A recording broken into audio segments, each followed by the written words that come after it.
que nós estamos vivendo, que nós temos que economizar. E eu tenho feito isso. Tenho economizado aí os recursos, tenho economizado as reservas, naquilo que eu posso, eu tenho economizado, porque essa é uma atitude sábia para esse tempo de crise. Mas se tem algo que cada vez que eu entro não tenho economizado, é na presença do Senhor. Tenho tentado usar o máximo do meu fôlego, o máximo da minha voz, o máximo da minha força, e tenho entregue isso ao Senhor. E eu quero te desafiar também, ser assim, estar assim cada vez que você entra na presença do Senhor. Se entregar sem reservas. Como a história daquela mulher que já conversamos algumas vezes, que foi adorar o Senhor Jesus e ela levava com ela uma vasilha, com um óleo, com um perfume ali puro. Varia hoje alguma coisa em torno de 30 mil reais. E ela chega e ela não abre a tampa, ela não faz um furinho, ela não começa a pingar aquele perfume, aquele nardo em Jesus. Ela simplesmente quebra aquela vasilha e ela derrama tudo sobre Jesus. Ela já chegou diante da presença de Jesus com esse sentimento: eu não vou economizar, vou dar tudo, vou entregar tudo que eu tenho. E só para ressaltar, reforçar, não é o momento da oferta não, tá? Você pode estar pensando que eu já estou fazendo a introdução da oferta, mas não é não. Eu estou falando de se entregar na presença do Pai. É claro que quando aprendemos um princípio, podemos aplicar esse princípio em diversas áreas. Mas eu estou falando acerca de se entregar em expressão ao Senhor, sem reservas, sem intenção de economizar. Pulei mais um bocado aqui na frente hoje, minhas pernas já estão doendo, e amanhã é segunda-feira, né? A semana está só começando, né? E eu acho que mais do que a caminhada, acho que mais do que os exercícios que eu faço, pedal, remada, essas atividades aí na presença do Senhor também fazem bem ao corpo físico também, né? Que vão aí nos ajudando a exercitar o nosso corpo. Então, se entregue sem reservas na presença do Senhor. Nós temos passado por um tempo de mudanças. Mudanças é a palavra para esses dias que nós temos vivido. Mudança é a palavra para esse tempo que nós temos vivido. E nós temos passado um tempo de novas experiências com o Senhor. E, consequentemente, essas novas experiências com o Senhor produzem em nós, inevitavelmente, mudança. Porque cada vez que estamos diante do Senhor, nós reconhecemos, nós descobrimos, nós confessamos, nós entregamos, nós recebemos algo. Então é impossível viver novas experiências com o Senhor e sair da mesma forma. A Bíblia nos mostra isso. Dezenas, centenas, milhares de pessoas que viveram experiências com o Senhor, do Antigo ao Novo Testamento. E todas elas que viveram essa experiência, que entraram nessa nova experiência com o Senhor, não saíram da mesma forma. Saíram mudados, saíram transformados. A gente vê no Novo Testamento muitos casos de pessoas que chegavam enfermos, que chegavam ali doentes, que chegavam com problemas espirituais diante de Jesus e viviam ali aquela experiência de estar com Jesus, e quando saíam transformadas, saíam mudadas, saíam restauradas, saíam curadas, saíam libertas. Porque é impossível viver uma experiência com o Senhor e sair da mesma forma. Então, por isso que a palavra que tem batizado esses dias nas nossas vidas é a mudança. Porque temos vivido um tempo com o Senhor e esse tempo tem provocado mudança. Inclusive, o apóstolo Paulo falou isso aos irmãos lá em Romanos. Romanos 12, 2. Ele falou: não se conformem com esse mundo. Não vos conformeis com esse mundo. Mas sejam renovados. Sejam transformados, sejam mudados, que você seja alterado por causa da renovação da sua mente.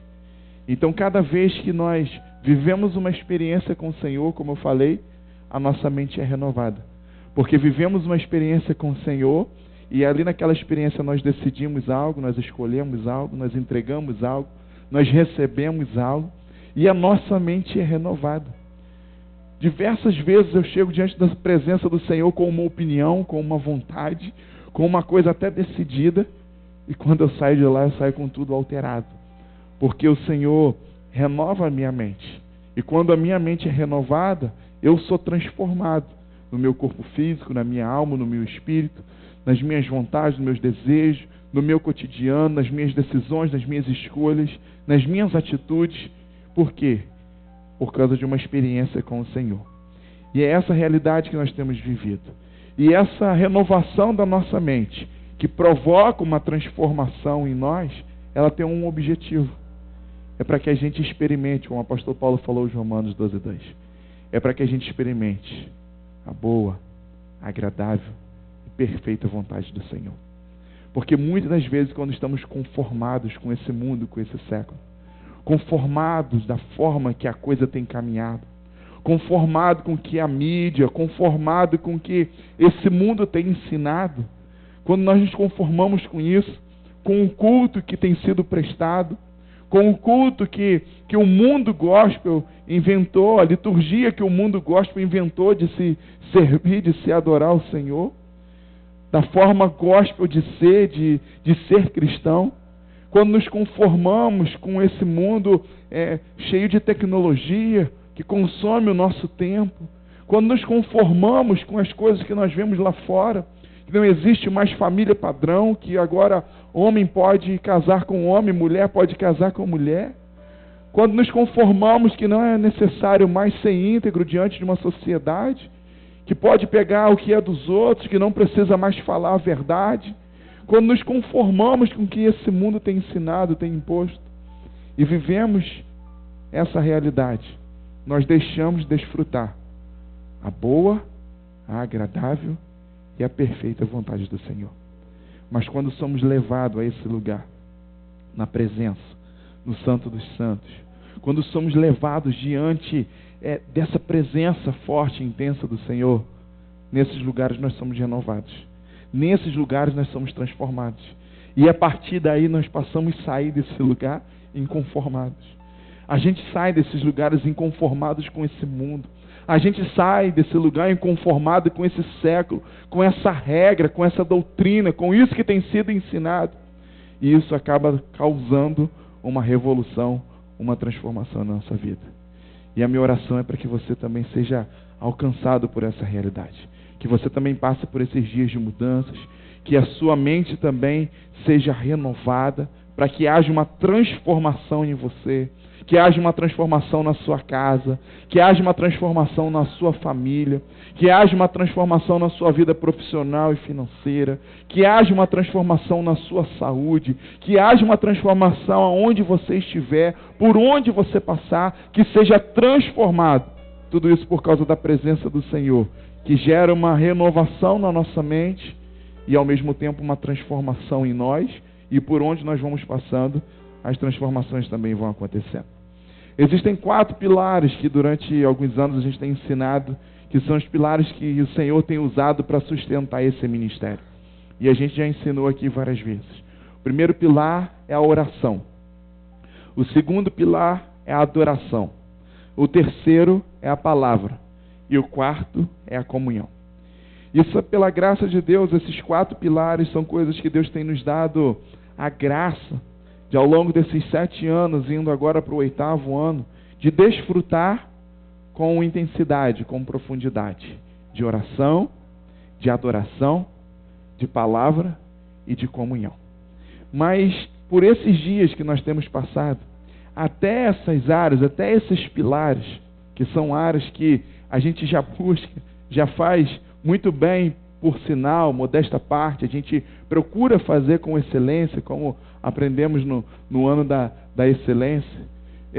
Mas até esses pilares, eles estão sendo mexidos, eles estão sendo sacudidos, eles estão sendo abalados nesses dias que nós temos vivido. Porque o Senhor tem nos ensinado a não nos conformar com isso também. Embora seja um tempo bom de oração que temos investido, que investimos até agora, mas o Senhor tem nos chamado, nos convidado a investir mais tempo de oração.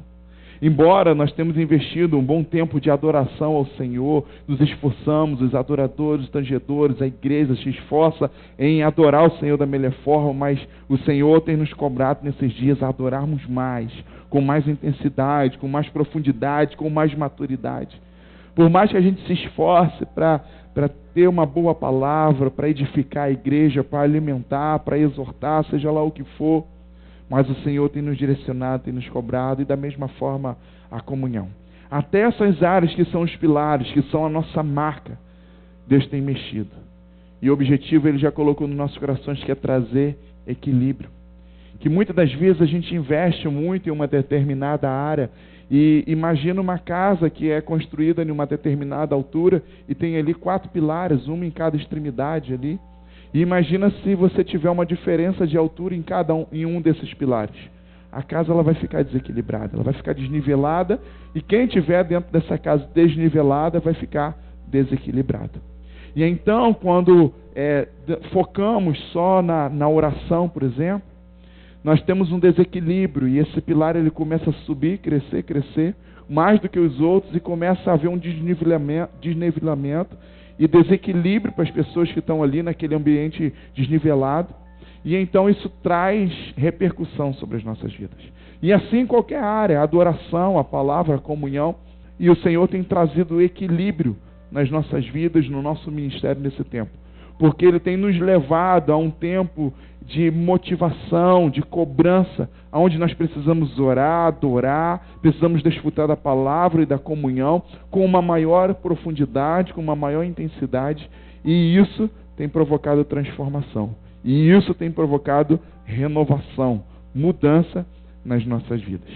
Os discípulos que caminhavam com Jesus há 3 anos já, ouviram muita palavra, foram ensinados, foram exortados, e não só a palavra, Jesus compartilhando com eles a palavra, mas como também foram ensinados na prática, viram Jesus também fazendo muitos milagres, viram Jesus multiplicando o alimento, viu Jesus curando pessoas, viu Jesus libertando outras pessoas, viu Jesus ressuscitando outras pessoas, viu Jesus andando sobre as águas. Então, uma diversidade de milagres, uma diversidade de evidências, e também foram ensinados, instruídos na palavra, principalmente com os discípulos. Jesus sempre falou isso, com o povo, com a multidão, Ele falava em parábolas, Ele falava através de histórias, porque aquele povo podia não entender com profundidade o que Ele estava falando, mas quando se reservava os seus discípulos, Ele rasgava o verbo, Ele trazia realmente intensidade de ensino àqueles discípulos. Mas mesmo depois desse tempo de muita intensidade de ensino e de experiência com Jesus, lá no Monte das Oliveiras, quando Jesus estava próximo a ser preso e crucificado, Jesus chama os discípulos para orar, e os discípulos mais próximos dele, e eles sobem o monte, e Jesus pede que eles estivessem em oração junto com Jesus, e Jesus vai orar, e de repente, quando Jesus volta, eles estão dormindo. E Jesus então vai orar novamente, e quando volta, eles estão dormindo.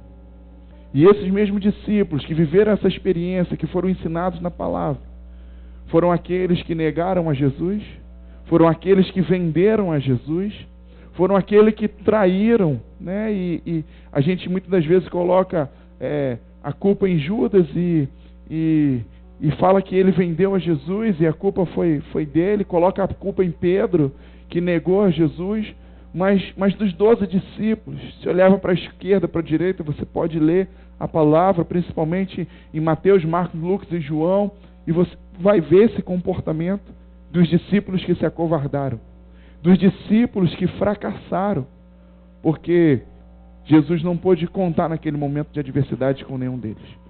Mas eu chamo a atenção que foram aqueles que foram ensinados na palavra, foram aqueles que viram coisas grandes, maravilhosas acontecendo. Mas no momento de aperto, no momento de adversidade, Jesus não pôde contar com esses discípulos. Mas aí Jesus morre na cruz do Calvário, no 3º dia ele ressuscita, e volta e começa a se encontrar com esses discípulos. Até que todos eles, exceto Judas que se suicidou, todos eles têm a graça de ver Jesus ressurreto, Jesus depois que havia ressuscitado. E vivem ali, a partir daquele momento, uma experiência sobrenatural. Até então haviam vivido experiências naturais com Jesus, ensinando a palavra, e vendo até coisas sobrenaturais acontecendo, mas tentando através da sua razão explicar aquelas coisas sobrenaturais. Até hoje a ciência tenta explicar o fato de Jesus ter andado sobre as águas. Até hoje a ciência tenta explicar acerca da multiplicação. Até hoje a ciência tenta explicar acerca de Jesus suando gotas de sangue. Coisas extraordinárias, sobrenaturais, que eram tentadas desde aquela época ser explicado de forma natural. Mas então aqueles discípulos ali têm uma experiência sobrenatural, porque se encontram com Jesus ressuscitado, ressurreto, e ceiam com Jesus, fazem aquilo que eles estavam acostumados a fazer, comem com Jesus. E aquela experiência começa a provocar algo muito forte na vida deles. E então vem uma promessa: não saiam de Jerusalém até que o Espírito Santo desça sobre vocês. E então 50 dias depois, o Espírito Santo desce, no dia de Pentecostes, e eles são avivados, são potencializados com a descida do Espírito Santo sobre a vida deles. E aqueles mesmos discípulos que foram ensinados na palavra, que viram milagres acontecendo, mas na hora que tinham que colocar em prática, vacilaram, falharam. Foram os mesmos discípulos que saíram dali transformados, que saíram dali renovados, por causa da experiência que viveram com o Espírito Santo de Deus. O mesmo Pedro que nega Jesus, sai e de repente uma multidão aceita Jesus, uma multidão se converte, entrega a sua vida. 3.000, 5.000, 7.000, 10.000, e os salvos eram acrescentados. O mesmo Pedro que negou a Jesus, chega diante de um paralítico e fala com ele: eu não tenho dinheiro, não tenho ouro nem prata, mas o que eu tenho te dou, levanta e anda. Mas é esse mesmo Pedro que pessoas já tinham reclamado antes, que andava com Jesus, mas não conseguia fazer as coisas que Jesus fazia. O mesmo Pedro que havia sido ensinado na palavra, mas não conseguia fazer o que Jesus fazia. O mesmo Pedro, mas agora que tem a sua vida transformada, renovada, vive a mudança por causa da experiência com o Espírito Santo. Queridos, eu sou apaixonado pela palavra. Muito, vocês sabem disso. Aqueles que caminham comigo sabem o quanto eu sou apaixonado pela palavra. Mas a própria palavra diz que a letra mata, mas o Espírito vivifica.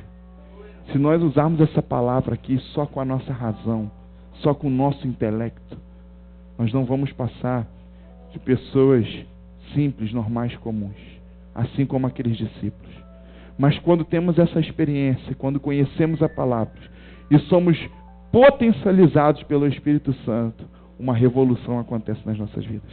E é exatamente essa experiência que nós temos vivido agora nesses dias. É exatamente essa mudança que esse ministério tem passado. Um ministério que é apaixonado pela oração, pela adoração, pela palavra, pela comunhão, mas que tem agora tido essas experiências de 7 anos uma igreja que ora, de 7 anos uma igreja que adora, há 7 anos uma igreja que é apaixonada pela palavra e pela comunhão, mas que agora está sendo potencializada pelo Espírito Santo. E toda a experiência que já adquiriu em oração, em adoração, em palavra, em comunhão, tem sido agora apontado para frente, tem nos impulsionado a viver a boa, a agradável e a perfeita vontade do Senhor. E é essa realidade que nós estamos vivendo, vamos continuar vivendo, e que eu convido a vocês a viverem. Você que conhece muito a palavra aqui, hoje eu tenho um desafio para você. Para de ler um pouquinho, para de estudar um pouquinho, e começa agora a investir mais tempo em oração e adoração ao Senhor. Porque nós não podemos trazer desequilíbrio, um nível muito maior e outro menor. Então quer dizer que eu não posso mais ler livro, não posso mais ler a Bíblia, pastor? Não, não é isso. Você quer continuar lendo? Sim. Você investe quantas horas de leitura? Meia hora? Passa a investir meia hora também de adoração e de oração. Para que haja um equilíbrio na sua vida. Invista tempo nisso também. Porque a experiência teórica que aqueles discípulos tiveram do ensino da palavra, e olha que foi através de Jesus, na hora da necessidade não resultou muita coisa na vida deles, porque aquela teoria ficou presa, eles não conseguiram colocar em prática. Mas quando o Espírito Santo veio, quando eles viveram a experiência do Jesus ressurreto, quando viveram a experiência do avivamento do Espírito Santo, aquela experiência com a palavra potencializou eles. Porque eles começaram a usar aquela palavra e pessoas iam aceitando a Jesus. Pessoas iam sendo salvas. Eles começaram a usar aquela palavra e pessoas iam sendo curadas. Eles começaram a usar aquela mesma palavra, pessoas iam sendo libertas. Eles começaram a usar aquela mesma palavra e pessoas iam ressuscitando. A mesma palavra, mas agora em uma nova experiência. E o convite que eu tenho para você é isso. Várias pessoas aqui já têm passado por esse tempo de nova experiência. Gera essa inconformação dentro de você, fala assim, eu quero uma nova experiência. Eu quero viver, eu quero me alimentar, eu quero desfrutar de uma nova experiência. Eu quero que a minha mente seja renovada. Eu quero ser transformado, eu quero mudança na minha vida. E eu quero experimentar a boa, a agradável e a perfeita vontade do Senhor. E eu tenho certeza que o Espírito Santo vai te levar a um tempo de intimidade com Ele. A um tempo de experiência com Ele, pessoal, particular. É exatamente isso que vai trazer essa potencialização, que vai trazer essa força dentro de você. Há 2 semanas atrás eu ministrei uma palavra aqui. Sejam fortalecidos pelo Senhor, né? Fortalecidos pelo Senhor. E usei o texto do apóstolo Paulo, Efésios. Sejam fortalecidos pelo Senhor e na força do seu poder. E é exatamente isso. Falei sobre Elias, que a mão do Senhor veio sobre ele e de repente ele dispara, corre 40 quilômetros, mais rápido que os cavalos da comitiva real de Acabe. E eu falei sobre o fogo que veio sobre a sarça e começou a queimar, mas não consumia. E então é exatamente essa experiência. Eu falei sobre Adão, que foi formado pelo barro, mas recebeu um sopro, um fôlego. O barro em si não tinha vida, não podia fazer nada. E então veio um sopro, um fôlego sobre aquela escultura de barro e trouxe o fôlego de vida. É exatamente isso que nós adquirimos quando vivemos uma experiência pessoal com o Espírito Santo. Pelo homem ter vindo do barro, o Adamá, por isso que o nome dele era Adão, porque Adamá em hebraico é barro, barro vermelho. Então aquele que veio do barro vermelho, por isso seu nome é Adão. Então quando Adão se sentia cansado, ele deitava. E deitava onde? Eu falei sobre isso, deitava no chão. Ainda não tinha cama, ainda não tinha beliche, cama box, colchão de mola, não existia nada disso. E ele deitava no chão, porque o seu corpo físico veio do chão. E quando ele precisava descansar o seu corpo físico, buscar força, buscar energia, renovar o seu corpo físico, ele se deitava no chão, porque é da onde tinha vindo o seu corpo físico. Mas ele sabia que existia um lugar que ele precisava renovar a sua alma, renovar o seu espírito. E não tinha sono, não tinha chão que desse jeito, por mais macio que fosse. Ele sabia que era na presença do Senhor. E por isso que Jesus falou, vinde a mim, aqueles que estão cansados e sobrecarregados, porque eu vos darei descanso, vos aliviarei.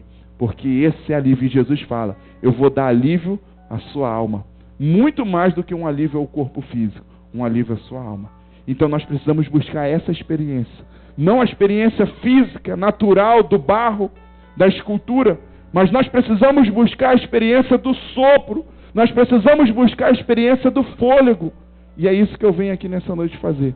Te desafiar a viver essa experiência do fôlego. Fugir um pouquinho do racional. Fugir um pouquinho da sua razão. E começar a buscar uma experiência sobrenatural.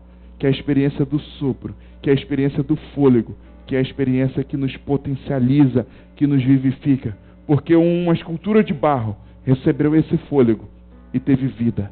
E nós também precisamos buscar essa vida na experiência com o Senhor, na experiência com o Espírito Santo. Abre a sua Bíblia rapidinho em 1 Reis, capítulo 18.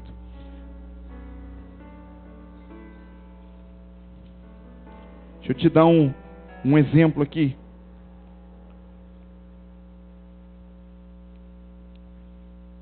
1 Reis, capítulo 18, versículo 36. Você que nos visita nessa noite pode acompanhar com o irmão ou com a irmã do seu lado.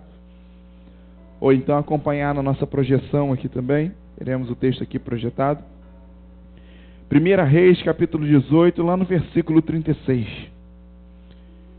Vou te dar um exemplo aqui de um homem que, assim como nós, que já oramos, já adoramos, somos apaixonados pela palavra e vivemos em comunhão, já vivemos essa experiência por 7 anos. E essa experiência nos é familiar, nos é natural, nos é normal. Mas eu quero mostrar para vocês aqui uma experiência que Elias viveu. E que houve uma mudança, uma revolução na sua vida. Elias era um homem acostumado a fazer o fogo descer. Ele era acostumado a ver o fogo cair do céu. Era um cara que tinha habilidade. Era um cara que tinha intimidade com o fogo. Inclusive dos profetas, era o cara que mais tinha intimidade e habilidade com o fogo. Ele já fazia isso há anos. E para ele isso era normal, isso era natural. Assim como nós, por 7 anos temos orado, por 7 anos temos adorado, por 7 anos temos desfrutado da palavra, da comunhão. Mas o Senhor quer nos levar a uma nova experiência. 1 Reis, capítulo 18, versículo 36. Vamos ver aqui um caso que Elias faz o fogo cair, faz o fogo descer e vive uma experiência. Todos acharam, amém? No devido tempo, para se apresentar a oferta de manjares, aproximou-se o profeta Elias e disse: Ó Senhor, Deus de Abraão, de Isaque e de Jacó, que teve o seu nome mudado para Israel, fique hoje sabido que tu és Deus em Israel, e que eu sou o teu servo, e que segundo a tua palavra fiz todas essas coisas. Responde-me, Senhor, responde-me, para que esse povo saiba que tu, Senhor, és Deus, e que fizeste retroceder o coração deles. Então olha a resposta, olha a consequência. Então caiu o fogo do Senhor e consumiu o holocausto, que é o sacrifício, consumiu a lenha, consumiu as pedras, consumiu a terra e ainda secou, lambeu a água que estava na valeta, num rasgo que foi feito em volta do altar. Olha aqui para mim. Uma oração simples, uma oração objetiva, mas com autoridade e que traz resposta e consequência. Nós estamos aqui diante de um momento a qual Elias já havia sido usado pelo Senhor em função da desobediência e idolatria que havia em Israel. E então Elias havia profetizado que teria um tempo de seca, que os céus se fechariam. Então a chuva cessou sobre Israel durante 3 anos e meio. Não houve chuva e a Bíblia diz que nem sereno caía do céu. E uma grande crise tomou Israel em função disso, porque imagina o que aconteceu com a agricultura, com a pecuária e com a vida das pessoas sem água, né, sem chover e sem descer sereno. Essa época, inclusive, mesmo quando não está chovendo, você pode pisar numa grama que você vai ter a impressão de manhã cedo que choveu, de tão forte que é o sereno. E aquele sereno ali rega, aquele sereno ali alimenta a natureza. Agora imagine 3 anos e meio sem chuva e sem sereno também em nenhum momento. Uma grande crise, uma grande seca aconteceu. E então ele passa esse tempo no deserto, Deus mantém ele lá porque o rei queria o matar por ele ter profetizado isso. E agora Deus manda ele voltar de volta a Israel e procurar novamente o rei, para dizer ao rei que agora a chuva iria voltar, que havia se cumprido o tempo e que a chuva ia descer sobre Israel. E então Elias volta, mas quando chega todo mundo começa a colocar a culpa nele, que aquela crise, aquela fome, aquela bagunça toda, aquele caos todo que estava acontecendo era por causa de Elias e por causa do Deus de Elias. E que eles estavam invocando a um Deus chamado Baal, e esse Deus Baal ia mudar aquela situação. Então Elias nesse momento fala, então tá bom, vamos ver se o Deus de vocês pode mudar a situação. Vamos começar fazendo um teste aqui. Então subiu com eles ao monte, e lá no monte falou, ó, vocês vão adorar o Deus de vocês, constroem um altar aqui. E Elias sabia com quem estava falando, porque esses profetas que nós vimos aqui, foram 450 profetas, que agora são chamados profetas de Baal, eram profetas do Senhor, inclusive eram discípulos de Elias, serviam ao Senhor com Elias. Mas no momento que Elias vai para o deserto por causa da seca, e quando volta com aqueles profetas ali corrompidos, tinham se desviados, viveram uma apostasia, porque no tempo de crise viveram dentro do palácio, comeram e beberam às custas de Acabe, de Jezabel, do rei e da rainha. Então, porque o governo sustentava, porque o governo pagava eles não podiam falar para os reis aquilo que Deus estava mandando falar. Mas eram obrigados a falar o que agradava, o que massageava o ego. E inclusive Acabe era um homem de Deus, veio de uma família que servia e adorava ao Senhor, mas casou com uma mulher idólatra, que era Jezabel, e por isso que a idolatria entrou na sua casa, no seu reino e em todo o país, e trouxe essa desgraça. E então, queridos, nesse momento aqui Elias chega para mandar o céu se abrir, profetizar para que a chuva voltasse, mas é recebido dessa forma. Então ele leva essas pessoas para o monte e fala: vocês vão adorar o Deus de vocês, e eu quero ver o fogo do céu descer, cair sobre o altar que vocês construíram. Diz a história aqui, um pouquinho antes de onde nós lemos, que eles ficaram mais de meio-dia adorando, de manhã cedo até passado meio-dia, e se machucaram, sangraram e não conseguiram fazer o fogo descer sobre o altar. Então Elias conserta o altar, ajeita aquele altar que estava estragado e faz essa oração simples aqui que nós lemos: Senhor Deus de Abraão, de Isaac e de Jacó, de Israel, faça descer fogo nesse lugar, nesse altar, para que todos saibam que há Deus na minha vida e que há Deus em Israel. Então o fogo desceu. Mas a questão não é o que só o fogo desceu. O fogo desceu de uma forma tão intensa que consumiu o holocausto, que era normal. O fogo sempre descia sobre o altar e consumia o holocausto, o sacrifício, o animal que estava morto ali para ser consumido. O fogo descia, consumia aquilo e ia embora. Mas então o fogo consome também a lenha, e presta atenção que a lenha fica por baixo. Se você coloca fogo aqui embaixo, é natural que o fogo vai consumir a lenha e depois vai queimar o que está em cima, igual um churrasco que nós fazemos. Colocamos fogo no carvão e o carvão queima o que está lá em cima da grelha. Amém? E o pessoal já gostou mais de churrasco, hein?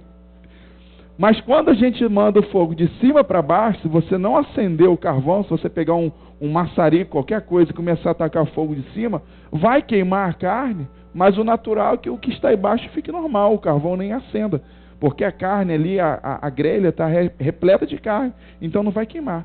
Mas aqui no fogo que desceu foi tão forte que consumiu o sacrifício que estava ali, consumiu a lenha que estava lá embaixo, consumiu as pedras que eram para formar o altar, consumiu a terra, queimou a terra também, que embaixo das pedras, e uma água que Elias também mandou molhar todo aquele altar, com 4 vasilhas grandes de água, para provar que aquilo não era forjado, que ele não estava forjando aquele fogo, que o fogo não vinha de baixo para cima, mas o fogo vinha de cima para baixo. Era fogo do céu, era fogo de Deus que estava descendo sobre aquele altar.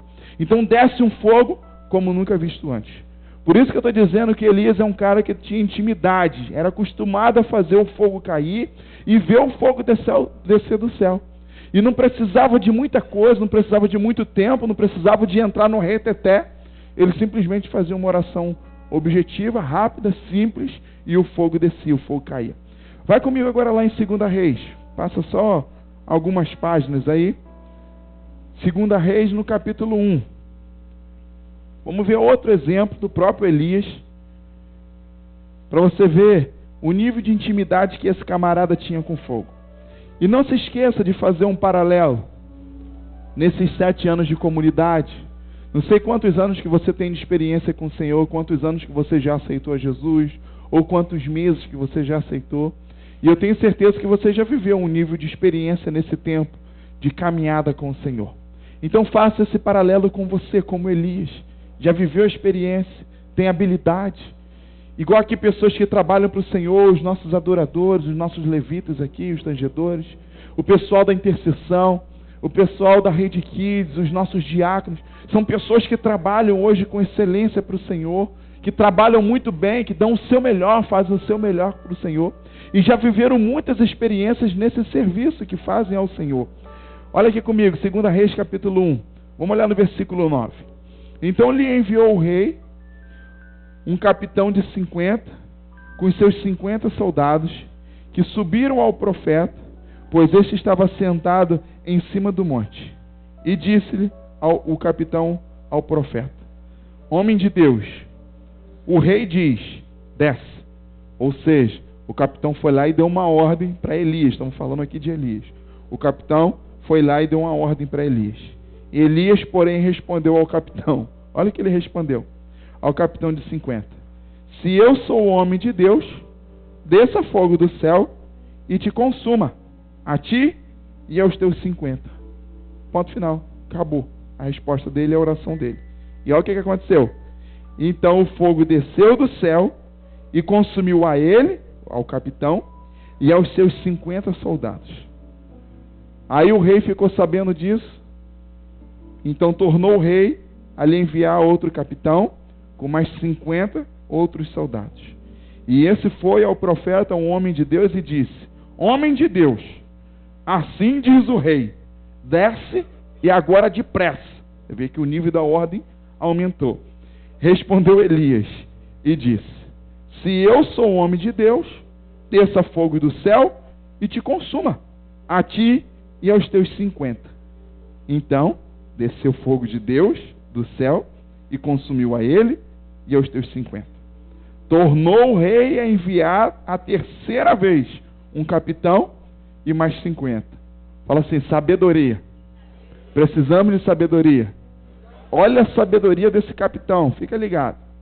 E então enviou o capitão com os seus 50. E então subiu o capitão de 50, e indo ele, pôs-se de joelhos diante de Elias e suplicou-lhe e disse-lhe: homem de Deus, seja, te peço, preciosa aos teus olhos a minha vida e a vida desses 50 teus servos, pois o fogo já desceu do céu e consumiu aqueles 2 primeiros capitães e os seus 50 soldados cada um. Porém, agora seja preciosa aos teus olhos a minha vida. Então o anjo do Senhor disse a Elias: desce com esse homem, não temas. Levantou-se e desceu com ele e foi encontrar o rei. Aqui é um tempo um pouquinho depois daquele que nós acabamos de ler.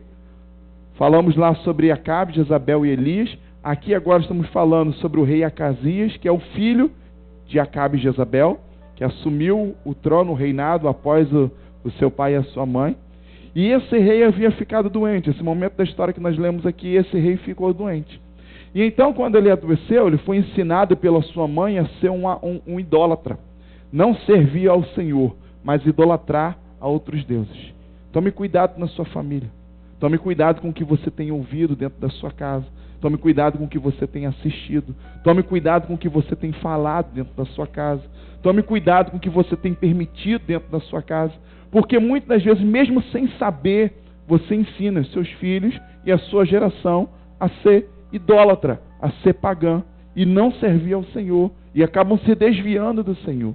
E assim aconteceu com Acasias. Foi criado pela sua mãe Jezabel uma idólatra e passou a servir a um deus idólatra. Então esse homem adoece, chama os seus servos, os seus mordomos e fala assim: eu estou doente, estava de cama. Vai lá e consulta a Baal e pergunta a Baal o que vai acontecer comigo. E os mordomos dele saem para ir lá fazer aquela consulta, para ir até um lugar onde estava acontecendo um ritual e fazer uma consulta a Baal. Mas no meio do caminho, quando eles estavam indo, Deus fala para o profeta Elias, fala assim: ó, o rei mandou os caras lá consultar o Baal. Vai lá, encontra com eles no caminho e pergunta se não tem Deus em Israel. Pergunta se não tem profeta em Israel. Por que está indo lá consultar a Baal se tem Deus aqui em Israel? Então Elias, bem mandado, né, correu lá, encontrou os caras no caminho e falou para Bará: vocês estão indo aonde? Consultar Baal. Eu já sei o que vocês estão indo fazer. Fala com o rei que tem profeta em Israel. Fala com o rei que tem Deus em Israel e que ele não precisa perguntar nada para Baal, não. E manda um recado, pode voltar daqui mesmo, não precisa nem terminar a viagem, volta daqui mesmo e fala para ele que essa cama que ele subiu, esse leito que ele subiu, ele não vai descer mais, só desce agora quando ele estiver morto. E os caras voltaram com medo, foram lá e falaram com o rei: ó, a gente estava indo no meio do caminho, encontramos um cara e o cara falou isso. O rei botou a mão na cabeça e falou assim: como é que é o cara? Foi um cara estranho, esquisito, vestido com pele de bicho lá, um cara meio esquisito, um cabelo esquisito, tá? Porque profeta é esquisito mesmo, irmão. Não espera profeta ser conforme essa sociedade aí, igual um cantor sertanejo, na moda, bonitinho, não espera não, porque profeta é doido mesmo, profeta é esquisito.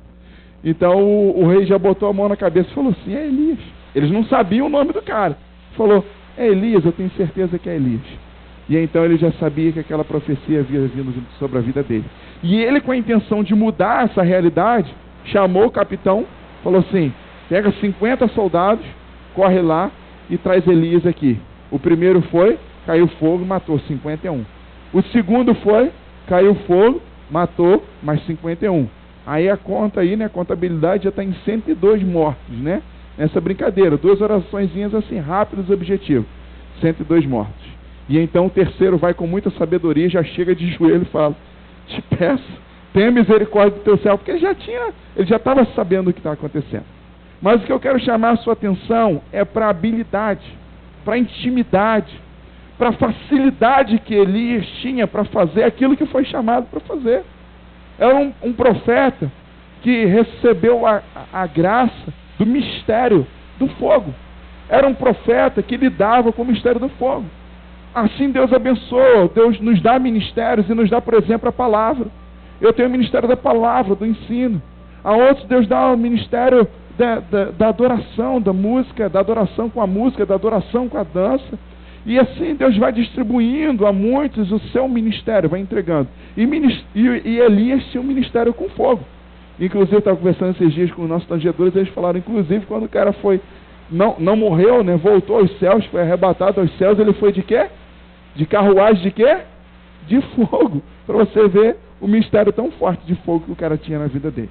Mas o que eu quero chamar a sua atenção é que mesmo que Elias tinha muita experiência, muita habilidade com isso, chega um momento na sua vida que Deus tira ele da zona do conforto. Chega um momento da sua vida que Deus quer mais, que Deus pede, requer mais de Elias. Volta lá, por favor, em 1 Reis. Ainda no capítulo 18. Deixa eu te mostrar um versículo aqui, para a gente completar esse raciocínio. E você entender que Deus sempre quer nos desafiar a viver uma nova experiência. Talvez você já tenha aqui anos, semanas, meses aqui de experiência com o Senhor. Talvez por esses dias você esteja vivendo novas experiências com o Senhor. E eu quero que você entenda nessa noite que a caminhada, que a direção é exatamente essa. Precisamos viver novas experiências com o Senhor. Principalmente na área que nós estamos acostumados. Principalmente naquilo que a gente acha que a gente domina, que a gente é fera, que a gente é muito bom. Principalmente na área que a gente acha que a gente tem controle. É exatamente nisso que o Senhor quer nos levar a viver novas experiências. É por isso que tem levado essa igreja, esse ministério, novas experiências. Porque uma igreja que ora, que adora, que vive a palavra e a comunhão durante 7 anos, agora Deus quer trazer novas experiências a essa igreja e a cada um que tem caminhado aqui com o Senhor. Aqui em 1 Reis 18, olha comigo no 42. Olha a experiência agora de Elias. Voltando lá para aquela história que ficou sem chover, e Elias veio profetizar a chuva. Primeiro passou lá, desafiou os profetas, tacou fogo no altar, e agora Elias avisa que vai vir uma chuva, profetiza que vai vir um abundante chuva no 41. Ó.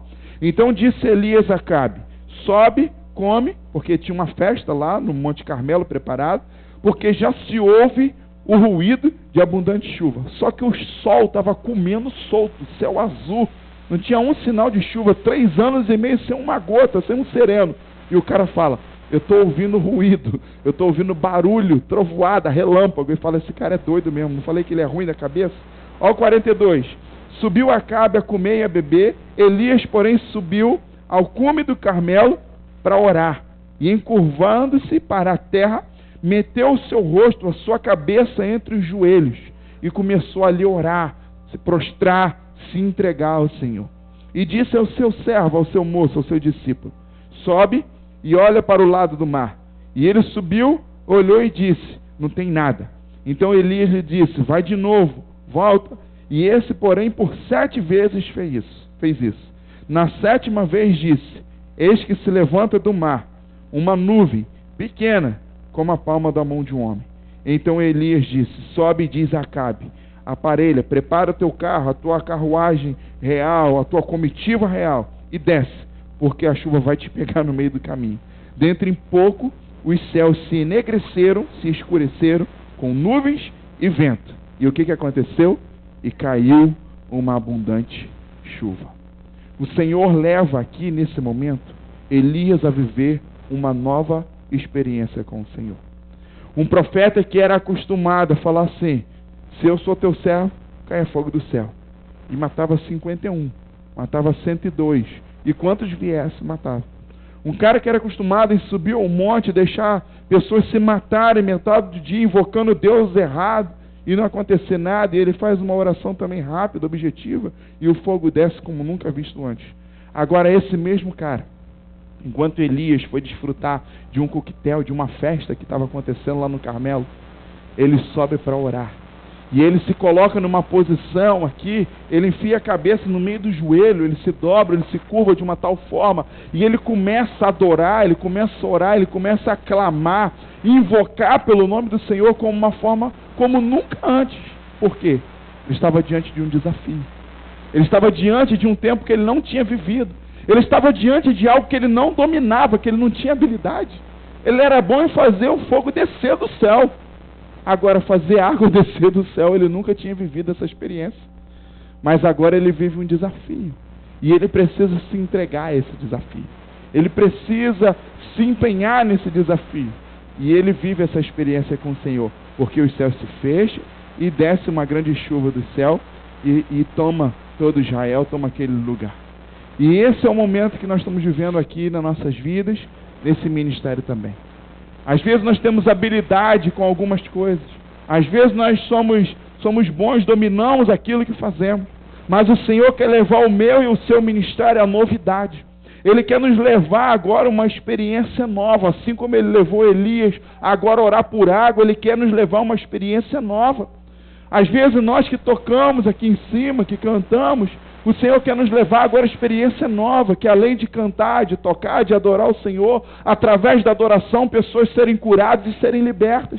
Não só dentro da igreja, mas lá na rua também. O Senhor quer nos levar a experiências novas, que enquanto estivermos aqui orando, adorando, pessoas passem na rua, passem a quadras de distância daqui, mas sejam atraídas para esse lugar, e a presença do Senhor que vai estar nesse lugar aqui transforma. Eu estou falando de experiências novas de pessoas que estão lá na Rede Kids, mas de repente são direcionadas por Deus e saem de lá e vêm aqui dentro e oram por uma pessoa e essa pessoa é curada aqui dentro, essa pessoa é liberta aqui dentro.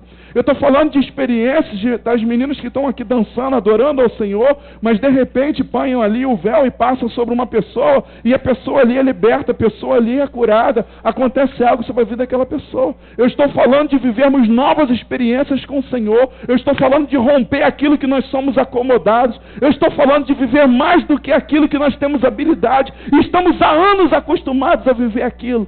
Eu estou falando em novas experiências com o Senhor. É a esse nível que Ele tem me incomodado a me levar, é a esse nível que Ele tem me mostrado que Ele quer levar a essa igreja, e é a esse nível que nós precisamos viver. Nós precisamos dessas mudanças, nós precisamos dessas experiências, nós precisamos dessa renovação, dessa transformação nas nossas vidas, e eu tenho certeza que a mesma adoração, que a mesma oração, que a mesma palavra, que a mesma comunhão que nós praticamos há anos, vão receber uma transformação, uma revolução como nunca antes. Porque vamos orar de forma diferente, vamos adorar de forma diferente, vamos ter palavras de forma diferente e vamos viver também a comunhão de forma diferente. Tudo isso porque o Senhor quer nos levar a um tempo de novas experiências com o Senhor. Quero convidar vocês a ficarem de pé, pedir os ministros para virem aqui rapidamente. Eu quero orar com você nessa noite. Eu quero fazer duas orações. Duas orações.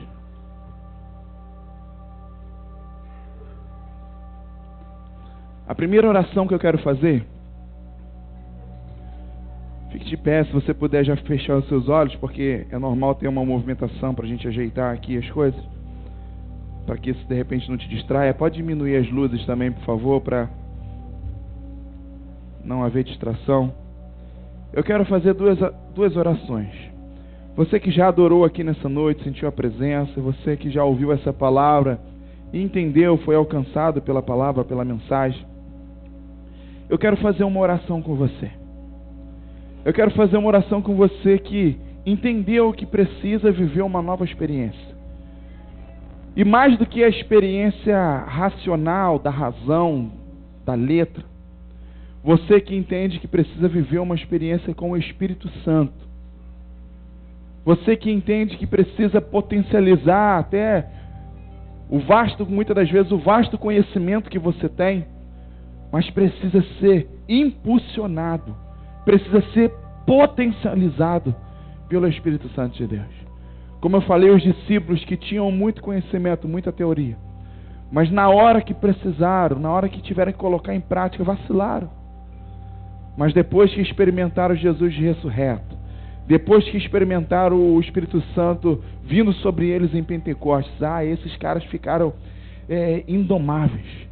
Não foi possível conter esse cara. O governo começou a perseguir, começou a matar. Mas mesmo os caras mortos, a mensagem continuou propagando. A mensagem continuou alcançando a vida de pessoas. E não é à toa que 2050 anos praticamente hoje, depois, a mensagem chegou até a mim e a você.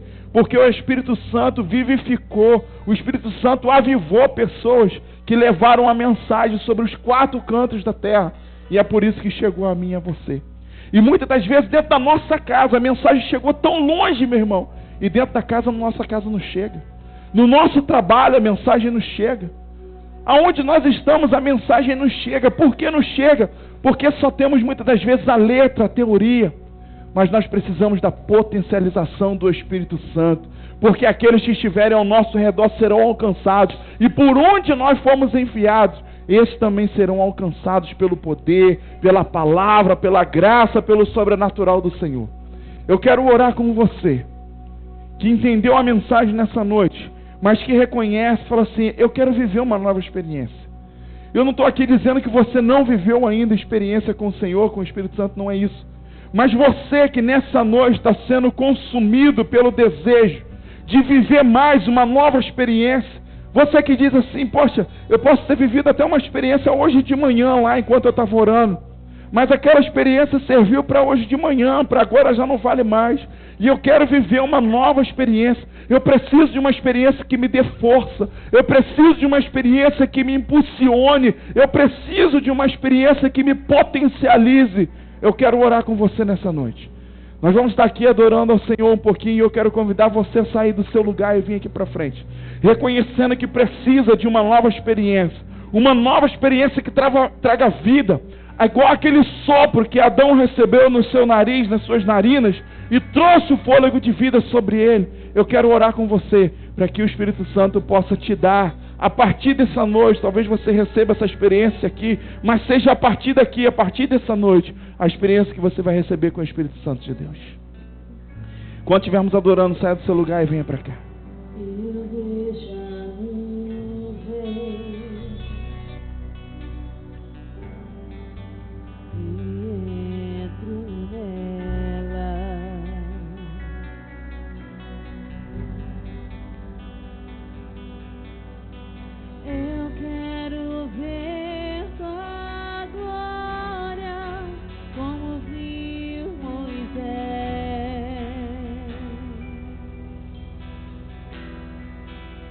Relances de luz,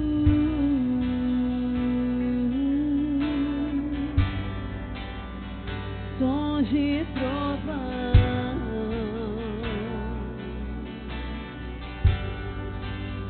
eu não tenho medo,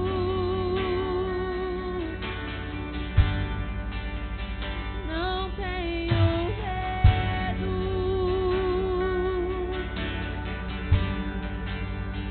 Mostra-me tua glória,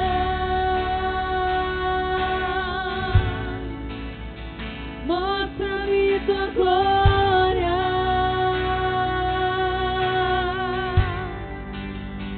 mostra-me tua glória,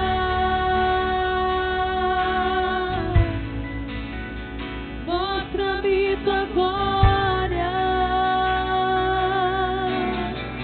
Aleluia, Jesus. Um dia Moisés, aborrecido, chateado, angustiado com o que havia acontecido, ele havia subido ao Monte Sinai, passado 40 dias adorando o Senhor naquele lugar, e vendo a glória, a revelação de Deus. Mas quando desce, encontra o seu povo, seus discípulos, adorando a um bezerro de ouro, construído por um sacerdote, confiado por ele, seu irmão. E então se aborrece, taca as pedras dos 10 mandamentos no chão, quebra. E logo depois daquilo, vai conversar com Deus, e Deus pergunta para ele: Moisés, o que é que você quer? O que é que você quer que eu faça? E então Moisés, até aborrecido, chateado, mas responde para o Senhor: Senhor, sabe o que é que eu quero? Eu quero ver sua glória. Eu quero ver sua face. Eu quero viver uma experiência com o Senhor como eu nunca experimentei antes, eu nunca vivi antes. E olha que eu estou falando de um cara que termina de descer da maior experiência da sua vida, 40 dias de um monte, onde tinha nuvem, onde tinha fumaça, onde tinha relâmpago, onde tinha trovão, onde tinha terremoto, a terra estava sacudindo. Eu estou falando de um cara que termina de descer de um lugar, que vive os maiores 40 dias de experiência da sua vida. Mas ele desce, e o que ele pede para o Senhor? Eu quero ver a sua glória. Eu quero ver a sua face, eu quero mais. Porque eu experimentei aquele negócio lá e agora eu fiquei viciado. Agora eu quero mais, eu quero mais. O que eu vivi lá foi suficiente lá, mas agora eu quero mais, eu quero ver a sua face. Senhor, eu estou orando nessa noite por pessoas que estão tomadas, consumidas por esse desejo, por esse sentimento, Pai. Que querem ver a sua glória, querem ver a sua face, Pai. Querem estar em sua presença como nunca antes na sua vida, Senhor. Ah, Deus, não interessa o tempo de ministério, não interessa o tempo de caminhada com o Senhor, não interessa a habilidade, não interessa nada disso, Pai. O que nos interessa é que nós queremos novas experiências contigo. Queremos ver a sua face, queremos, ó Pai, ver o Senhor, a sua glória como nunca antes na nossa vida, Pai. E não queremos viver só uma visitação, um momento que aquilo aconteça, depois acabe e fique guardado só na nossa memória. Nós queremos estar nesse lugar, nós queremos morar nesse lugar, nós queremos habitar nesse lugar, queremos viver nesse lugar, Senhor, de hoje em diante, Pai. Por isso o clamor, a oração da sua igreja é essa, Pai. Queremos ver a sua glória, queremos ver a sua face, Pai. Eu estou orando aqui com pessoas que nesses últimos dias viveram as maiores experiências da sua vida, sim. Mas não estão satisfeitos, querem mais. Querem mais, querem mais, querem mais de Ti. Querem mais da sua face, da sua glória, da sua presença. Eu também estou orando com pessoas que estão desanimadas, que às vezes estão afastadas, estão tristes, aborrecidas, Senhor. Deus, mas eu sei que tem mais do Senhor sobre elas também. Te peço a sua experiência, Pai. Peço um partido bom sobre a vida delas, que reconheçam a Jesus, que sejam potencializados, como os discípulos que voltaram correndo lá de Emaús para Jerusalém, e mergulharam de volta no seu chamado. Senhor, essa potencialização, eu peço a vivificação, que o seu Espírito vivifique, Senhor, a vida dos meus irmãos, como lá em Pentecostes, como em Atos 2, Senhor, que desça sobre a vida deles e que eles fiquem, Senhor, irreconhecíveis, indomáveis, Senhor. Esse mundo tem tentado nos moldar, nos forjar, Senhor, mas que esse mundo não nos conheça mais, ó Pai, não nos conheça mais, que sejamos renovados, que sejamos transformados, Senhor, na Tua presença, Pai. Eu oro pela vida de cada um dos meus irmãos, das minhas irmãs, ó Pai, para que vivam um tempo de experiência com o Senhor, como nunca visto, Senhor. Nós confessamos diante de Ti, Pai, que nós não temos medo, Senhor. Temos temor sim da Sua presença, mas não temos medo. Queremos ver a Sua glória, queremos ver a Sua face, Senhor. Mostra-nos a Sua face, Senhor. Leva-nos a um tempo de experiência como nunca antes.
Aleluia.